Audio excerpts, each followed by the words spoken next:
really am. at like, you know, coming inside your house at like 2 o'clock in the morning. He's not coming in there for a cup of tea or to just use your bathroom That was an real English quick. joke there. You know That what I was an mean? English snipe there. I saw that. Yeah, cup of tea, darling. Yes, yeah. Yeah, yeah. Or to use your bathroom. Exactly. There's an English. There's the American side of it. Yeah, exactly. I'm going left on this one, but I'm gonna go to the right. I usually like to right on this map. no, I'm with you on that one completely, 100%. But the issue I've got with the whole thing is, we always used to use this phrase in the military, was the people that you're actually getting tried by in court have probably never been in a fight before. That's what you've got to work out. I mean, let's say for example somebody breaks into your house in this country and you get Rocky on his ass and you knock him out. You hit him and you punch him to the ground and he falls over and breaks his neck. There are people that have been to jail for that shit, you know, and it's like, well, the trouble you're going to have in any kind of fight, even if it's a drunken fight, is you've got to convince 12 people, probably never been in a fight before in their lives, that what you did was justified. And the British attitude to violence is actually quite strange, really. They don't like it. Well, the court system doesn't like it anyway. To whereby I've known a couple of friends of mine that work as doormen, security on nightclub doors, getting in serious trouble for what I perceive, defending themselves.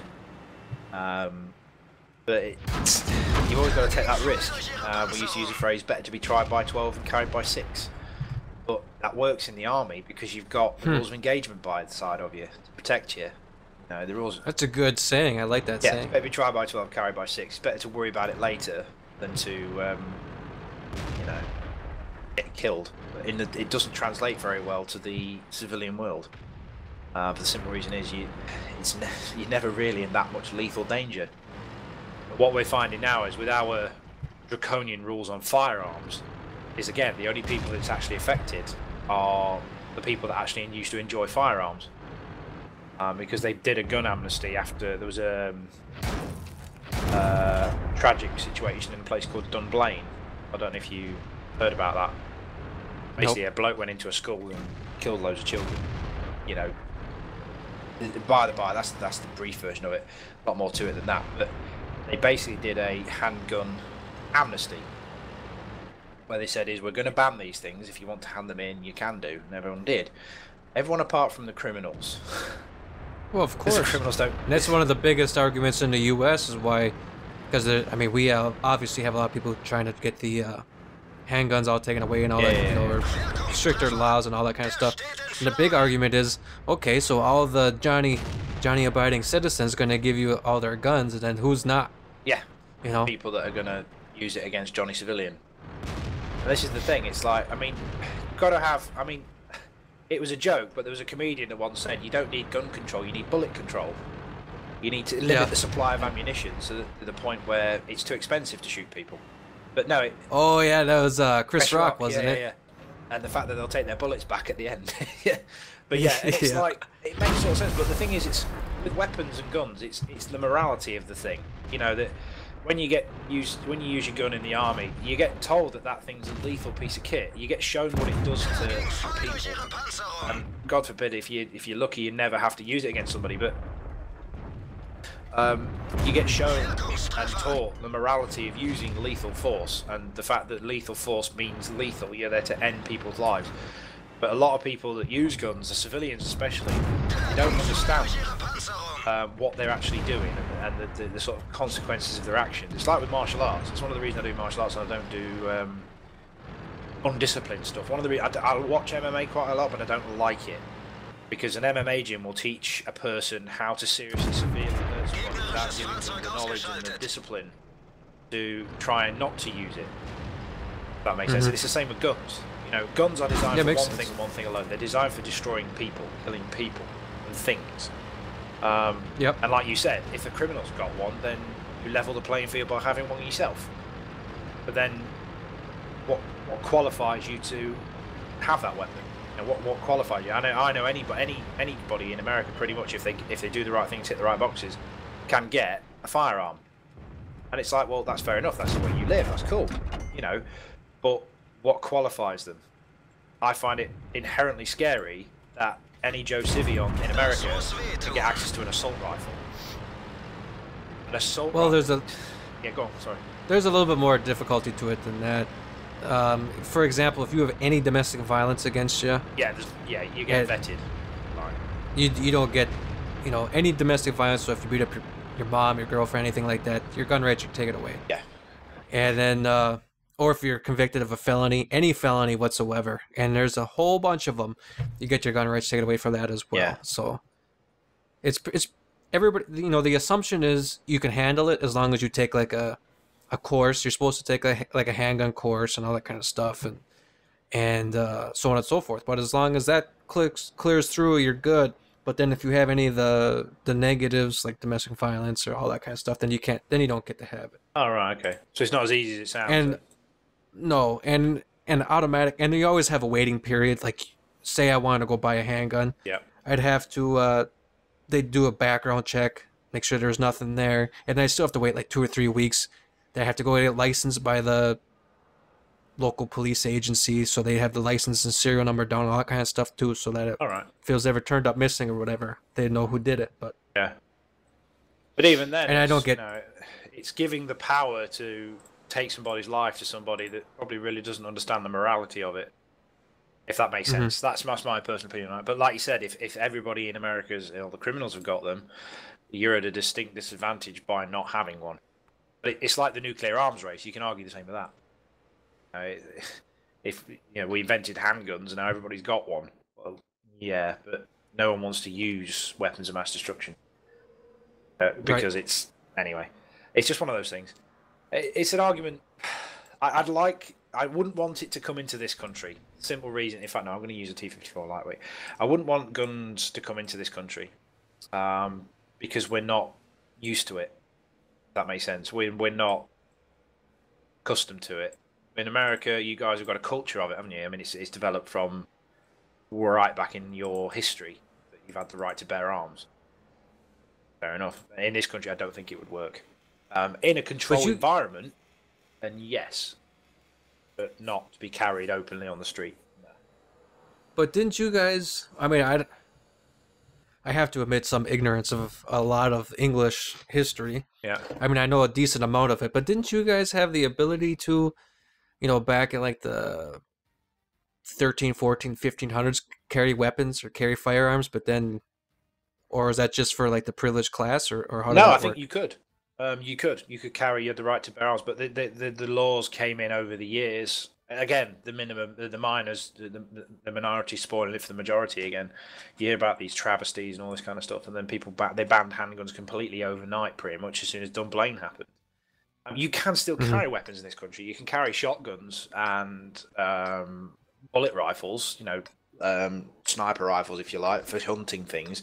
But it's got to be on land that you either own or is got permission on. You can't walk down the street with a shotgun unless it's in a case. You can't open carry. But you can own them. I mean, I shoot shotguns regularly. I go hunting rabbits and wabbits and varmints and all that kind of stuff, killing all beasties and things. For farmers and stuff, I've got a contract. Me and myself and a couple of friends have got a contract with a farmer, and we go around every few weeks to shoot all the rabbits that have spawned. He's got a big rabbit problem, and that's fair enough. But we only use the shotguns. I can't keep them in my house. I have to keep them in an armory, if you like. I keep them around at the guy's. He's got a lockable cabinet.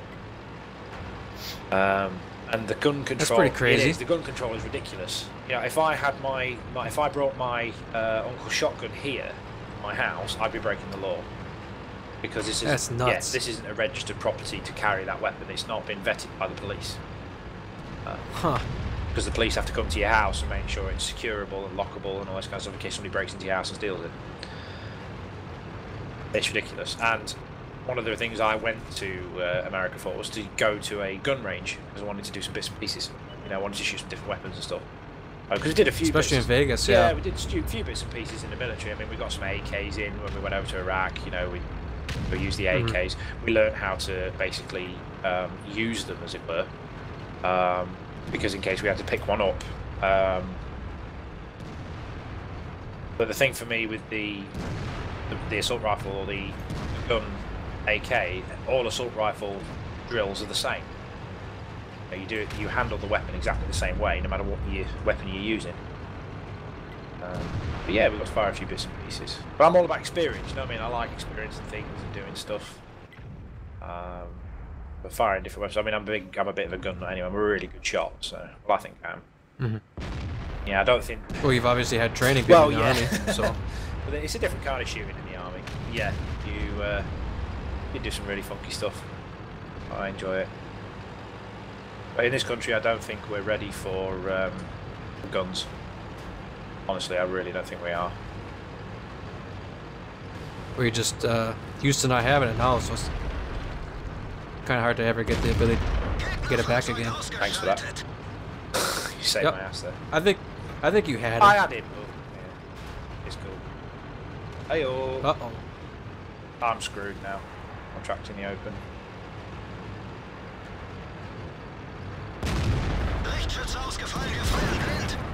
You just giving zero shits down there. Yep. And there's quite a few, oh, this water's just killing me. Yep. I like just, for the most part, I like to just run around and just do derpy stuff. Try to, yeah. That's what I like to do quite a bit of. Yeah, you got to have a bit of derpage. I'm not playing seriously. Well, right. Trying, but... Well, we are on the test server after all, yeah, so testing what the out, hell? Playing seriously on the test server. Nah, do it on the live server. Well, they're all camping, so I'm out of here. I'm not going up against camping tank destroyers in a tank with no armor. Yeah. And there's the E1, Jagdpanzer E100 was there. Yep. Death Star was there. The Death Star was Death there. Star there, look, on top of the hill. He's just got nailed. Well, I might be able to get a bit of a shot on him if he stays still. He stays there. I really feel like, you know, Wargaming, if they want to have this game be a lot more balanced, I think they gotta take the tier 10 tank destroyers out. Yes. Well, they've got to look at it. What do they want to be? If they want it to be an arcade game, keep them in. And Wargaming's aim with all things business is to make money. All right. And to keep you in the game, big overpowered Imber tank destroyers seem to be. Oh shit! Oh, bounced. Oh. I bounced to this TB1. Fuck you! See you later, pal. No, I'm out of it. No, it just seems that the big tank destroyers, I find they spoil it because it creates games like this. What I think they need to do with the team games is they need to get this whole attitude of no waiting queues out of their heads and basically limit the amount of the different things that can be in the game at any one time. So make it a maximum of 2 artillery, 3 tank destroyers, 4 mediums, 4 heavies, 4 lights, all variations on that theme. If you get 6 tier 10 tank destroyers in a game, well, you know what's going to happen. They're all going to sit in the back, wait for the first thing to get spotted, and just get just nail it. Right. And that's not fun for the person who's getting nailed. But they want to cut the queues down short. You know, they don't want to have people waiting for games. But people will wait for quality. You know, if you have every game that you have is a decent game, I'm going to nail this 4202. I'm going to sneak up on him and kill him. He says. Where is he? Where the hell did he go? Oh, there he is. GG. Let's go get the Conqueror. But yeah, they need to limit the amount of things that can be in the game. My personal opinion, anyway. You know, even if you look at it from a realistic perspective, when you build a tank, you know, you say like the tier 9 tanks were built to destroy the tier 8 tanks. You know what I mean? And then the tank destroyers at the tier 9 were built to destroy the tier 10 tanks. Right.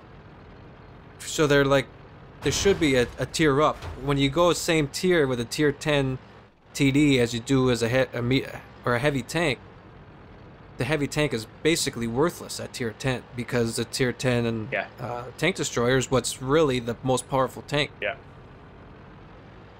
Yeah. Where the hell is this Conqueror gun carrier?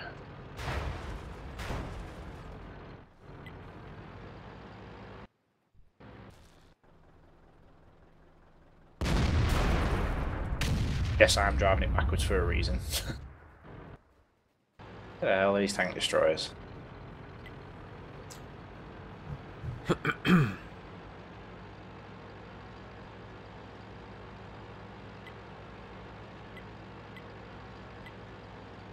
So after your retinue in the army was done, you decided to get the hell out? Yeah, basically it wasn't the golden rosy dream that everyone said it was.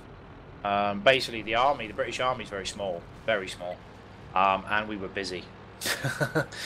So you didn't have a lot of time to do all the fun stuff everyone harps on about. So kind of a thing of, you know, you're going to get, well, in the 6 years I was in, I did 3 operational tours of 6 months.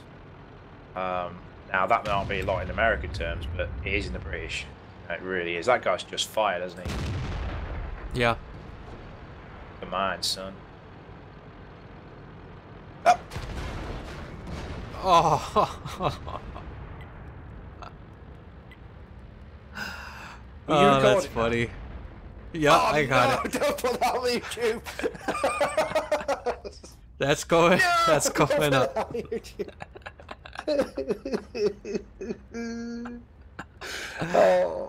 Oh, that was good.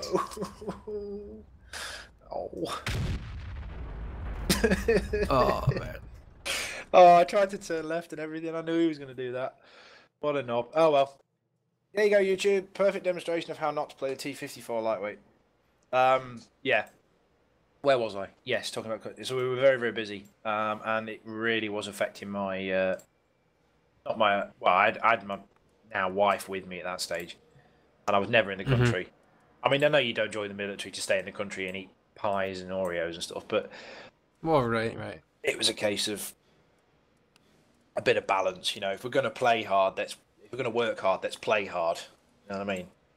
You know. Yeah. You didn't really get any of that.